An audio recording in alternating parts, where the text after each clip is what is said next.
And in this moment, I would like to ask if the being called Ashtar is available and would be willing to connect and communicate with us.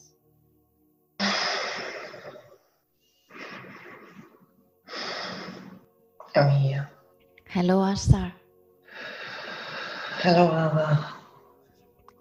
It's so nice to connect with you again. It is. Thank you very much for coming through. Yeah, happy to continue the series. Wonderful. Very happy to do so. Do you have questions? Do you have curiosity? Share it. Of course I do. I mean, I always do. I know. So, lead the way. If you think about the last session that the two of you did together, is there anything that's coming up that you would like to follow up on that sparks your curiosity? Any question that comes up spontaneously? Yes, there is one, and this is regards to the beings that came through. And I was wondering, I think it might be useful for people to know with what race they are interacting with. Which race is doing the transmission. So I just wanted to check and ask if the beings that came through in the previous session were the ant beings. Yes, that would be an appropriate name. Well, there are different sources of energy and information, and we think this will be quite a unique contribution. So, but yes, give them a name. It's required on this planet. So I have a question. I had this question before we start these transmissions. I was wondering about light language, and my first question would be the transmission that came through some days ago. Can we call it light language? You can call it cosmic language.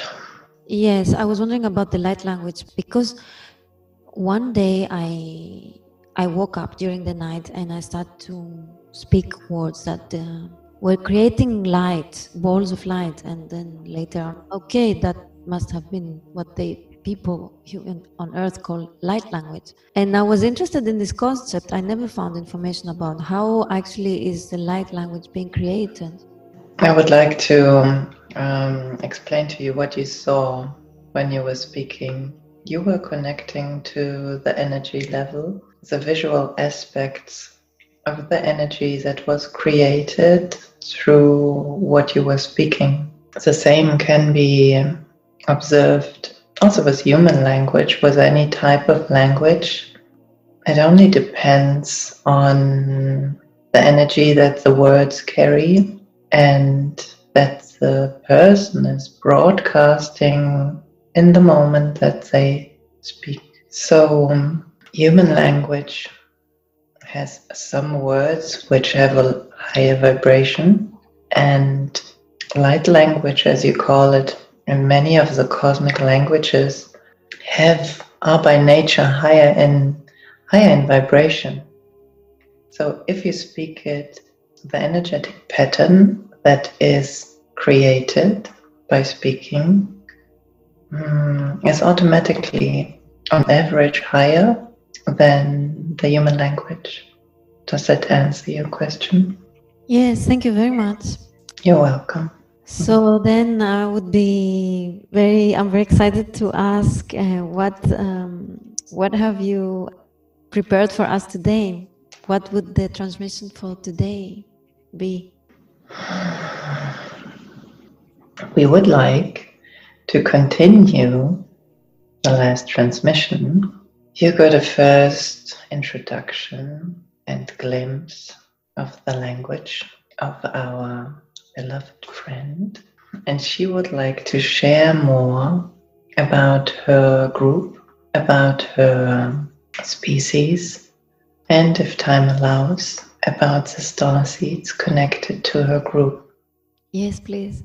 Very well. And I will pass on. Okay.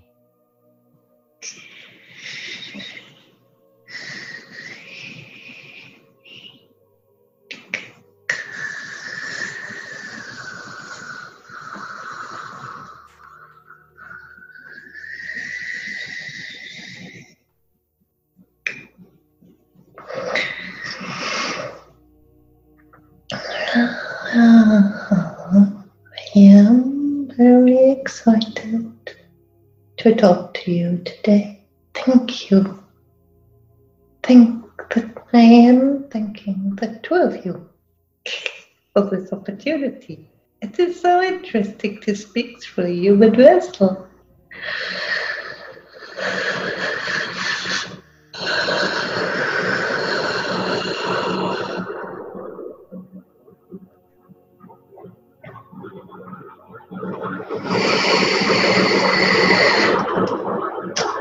No, I visited us in Dreamtime many years ago. It was a time when she was very much connected to the preparation of starseeds before they are landing on planet Earth. And we were honored that we were one of the groups that she paid a visit to in order to understand better which groups are being prepared currently. We are a large group of about 200,000 consciousnesses, souls. About 50% of us incarnate and 50% stay in the non-physical realms to monitor, prepare our fellow group members. Many of us are incarnating in Africa. We hope that this transmission and the transmission of my voice before is going to trigger some memory to help those who are incarnated to remember their origin, or rather to remember the beginning of their journey down to Earth, because it will be helpful for the fulfillment of their purpose. Most of us incarnate with a humanitarian purpose. If you have questions, feel free to ask. Thank you. You mentioned Africa. You said that many of you reincarnate within human bodies in Africa. Why is that so?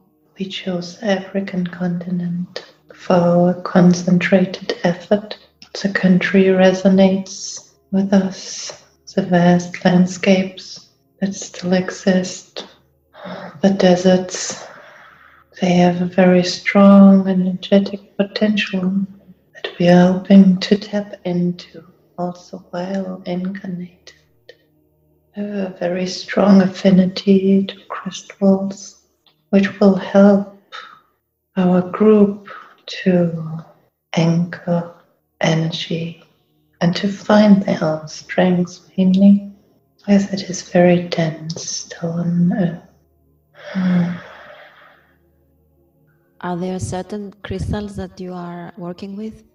No. Crystals in general, we have a strong affinity. Even just the silicium in sand, we can draw a lot of strength from it, and we intend to use it to ignite a wave of empowerment on the Black Continent, as you call it. I would like to ask, does your home planet have a name that humans could relate to? No.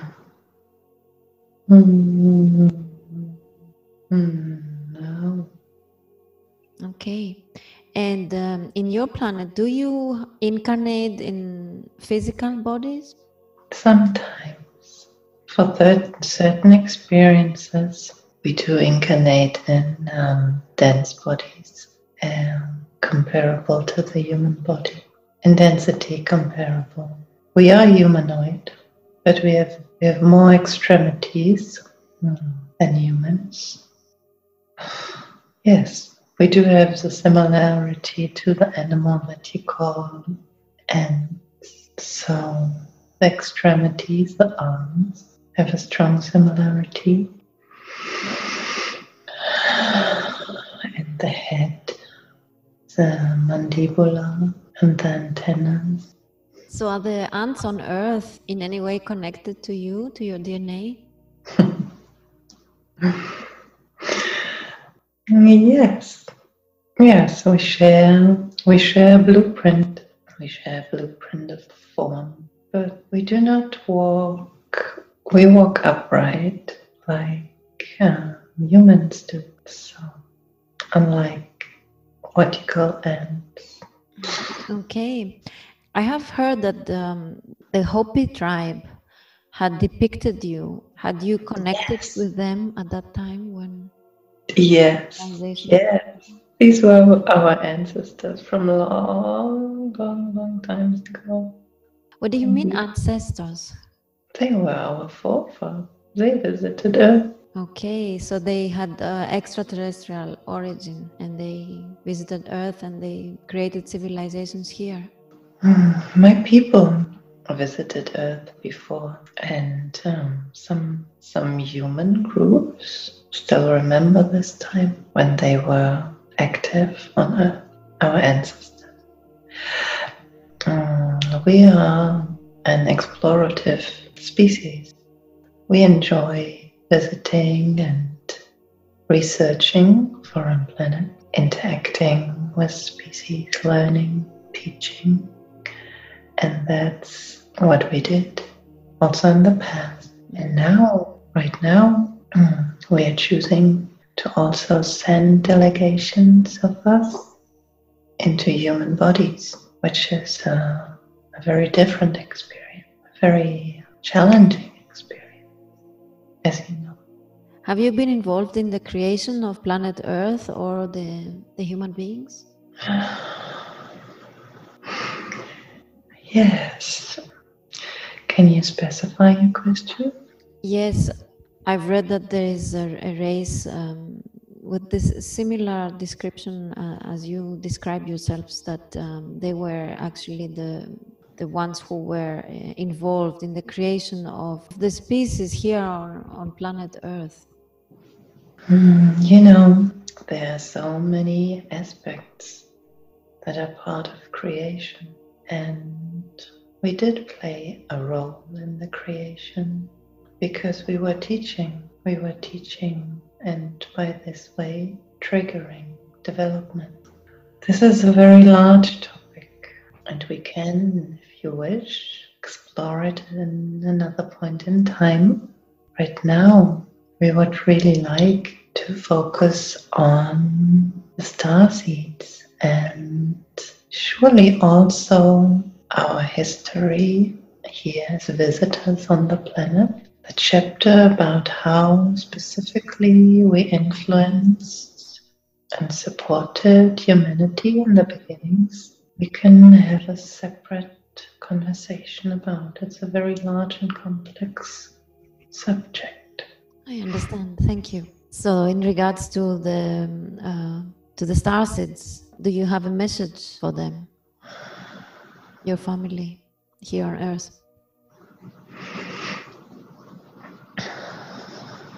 Yes, I would like them to trust in their intuition, in their inner knowledge. They have a very strong intuition, especially when they are close to minerals. It really is as such with our species. We love rocks, we love minerals. So it helps us to connect deeply to our essence. And then images will come up which for some might be disturbing because for the human eye, for most human eyes, not for all, how we look is scary and sometimes off-putting because humans are mammals and we look like insects to them. Obviously, you are no mammals and we are no insects, but it's an instinct that is deeply ingrained in human DNA to be a little bit scared of this because it's so different. So if when my fellow group members, our starseeds currently on Earth, when they start to see us, to remember themselves inhabiting different bodies, I would like to invite them to see with their heart and to allow to know, to allow the inner knowing to unfold. It will help them greatly to connect to us, to reconnect to us in dream time, to visit our hub. From there we can help them on their mission. How can they connect with this? Once they realize their origin, they will be calling us. Their hearts will be calling us. And this will allow us to connect. And then the question would be, how do these starseeds remember, realize this origin? Are there some perhaps common characteristics of starseeds that are connected to your race? Or any other sign or way that they could identify themselves? Yes. At the moment, we are monitoring some of our fellow starseeds, and they developed a keen interest in insects. So they have this passion and the love for the shape of insects. But unfortunately, many of them think they are just fantasizing if they themselves perceive themselves as humanoid ants. So they would really like them to trust and just follow playfully along with their what they think is imagination, because a lot of it is actually a memory. And this would help. Also, many times they do things that they are actually, because they are very sensitive, they do perceive different realms, and sometimes they can see us, but then again they think they are fantasizing and actually just talking to themselves. So also then we would love them to embrace the idea that this is real, because it is, and by doing so, their whole they will enter another universe almost, which is also, for many of them, part of the purpose to really remember, their cosmic biography, or at least part of it. This would be one thing that would help some of the ones reincarnated right now. I wonder if you physically connect with these starseeds. Do you visit Earth and have some physical interactions with them? No. Our group, the one I introduced at the beginning, I am not incarnate. I do not have a physical body at the moment. Do you have a name or energetic signature or something? How could we refer to you? Slowly, in human language, it would be Achuk. That's the closest in human language. Could you help our vessel by perhaps spelling? Achuk.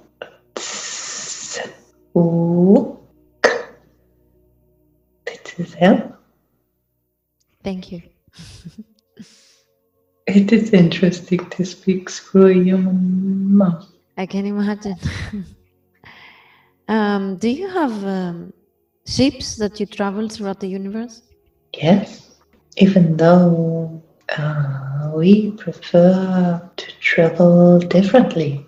In my case, I do not have a body at the moment, not a physical dense body.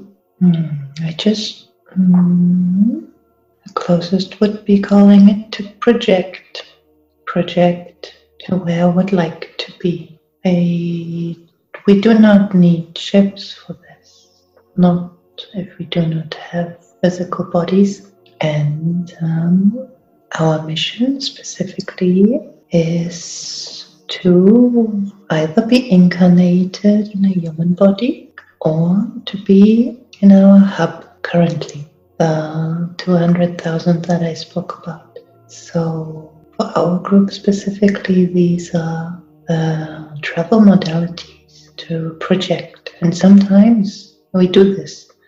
We leave the hub, we connect to our other members of our species across the cosmos. This we do by projecting to the relevant place. Wonderful. Thank you very much. We are slowly running out of time, so I would like to ask if there is any last message that you would like to give to us today. I would like to thank you so much. Thank you from really the bottom of my heart. And I know that I'm speaking for my entire group here. We appreciate this opportunity so much. Thank you very, very much.